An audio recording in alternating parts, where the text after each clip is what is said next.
Cajsa Lisa and Loden and Toomas, who are both from Sweden but based in Berlin. And they have spent these 5 weeks here creating, working on their own work as well as facilitating a collaborative workshop with Tanzanian artists on the theme of layers.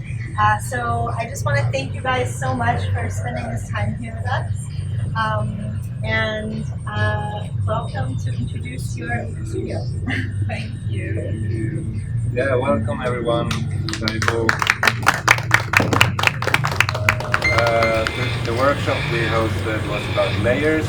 We do analog photography, so we do double exposures.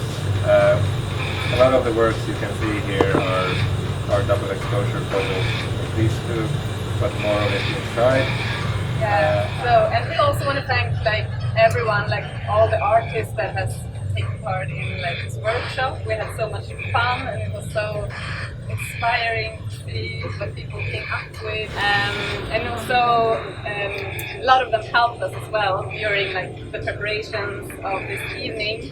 And I don't know how we would have done all these things without them. So thank you.